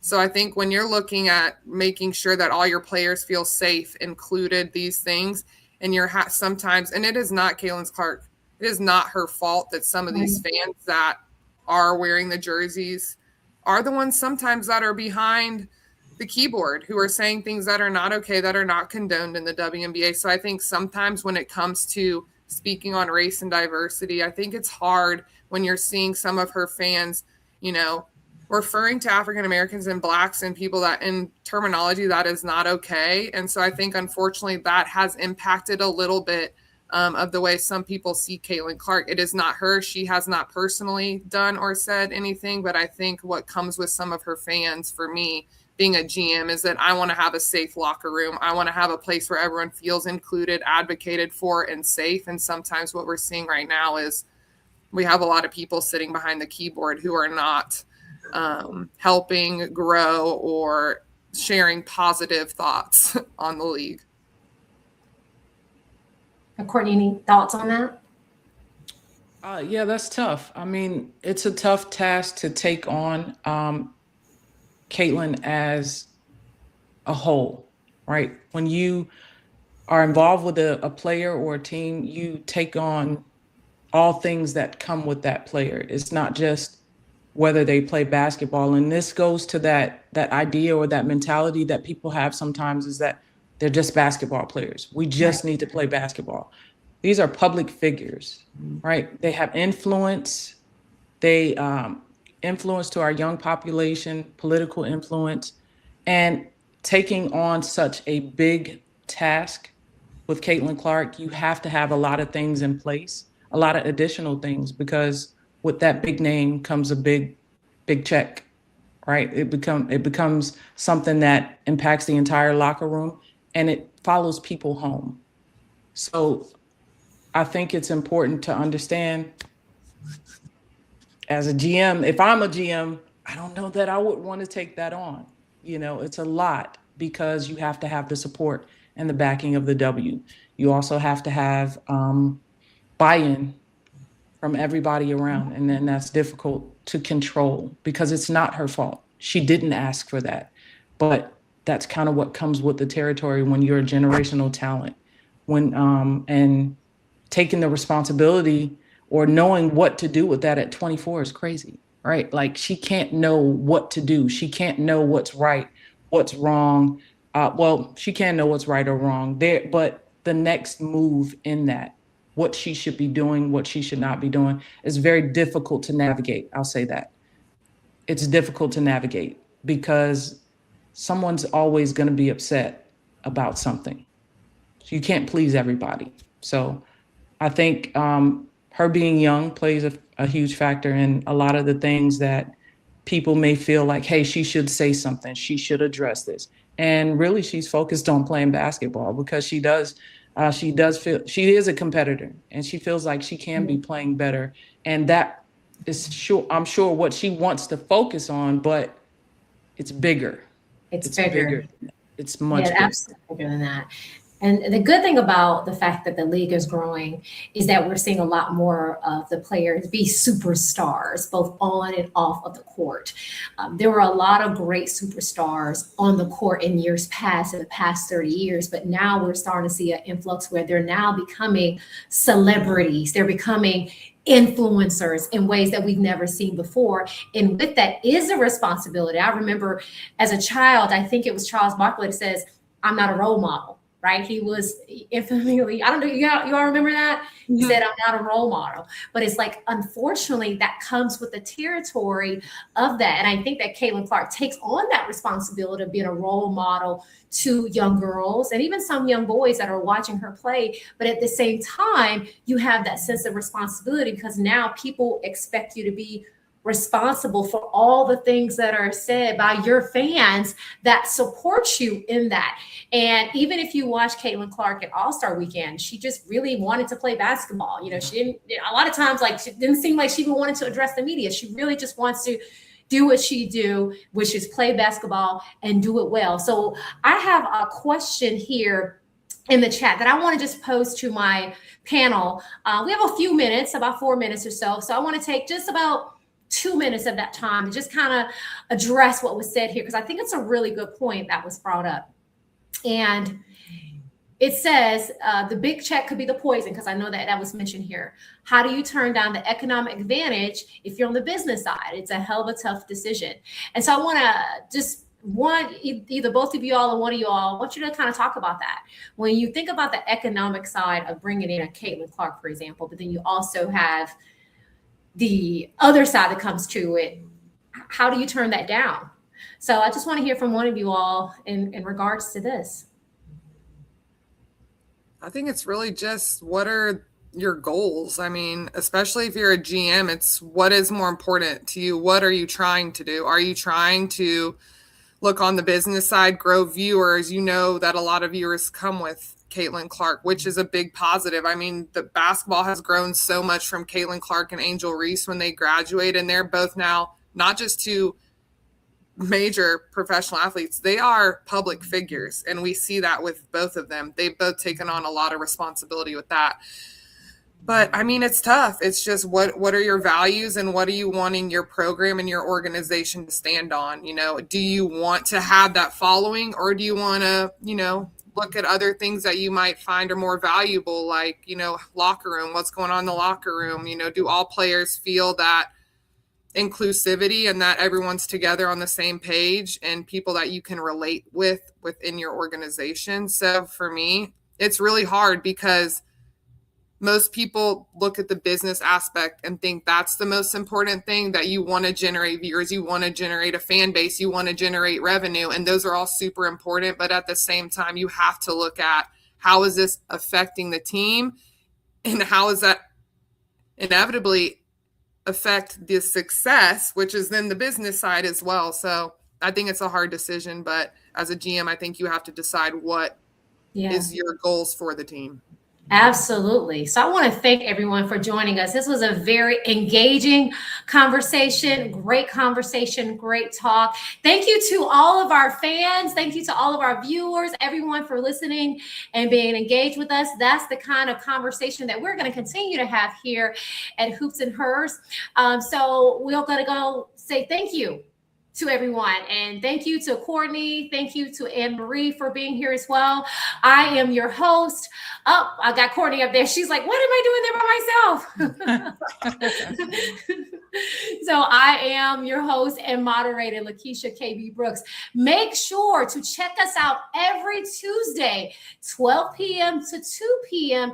Eastern Standard Time for Hoops and Hers. We talk about everything from the game. We talk about things, as you heard today, that are dealing with the politics behind the game as well. And if you have not already, make sure to download our app so that you can have around the clock updates and notifications from KB Sports Network. Again, I'm Lakeisha KB Brooks from Hoops and Hers, and we will see you next Tuesday, 12 p.m., 2 p.m. Eastern Standard Time.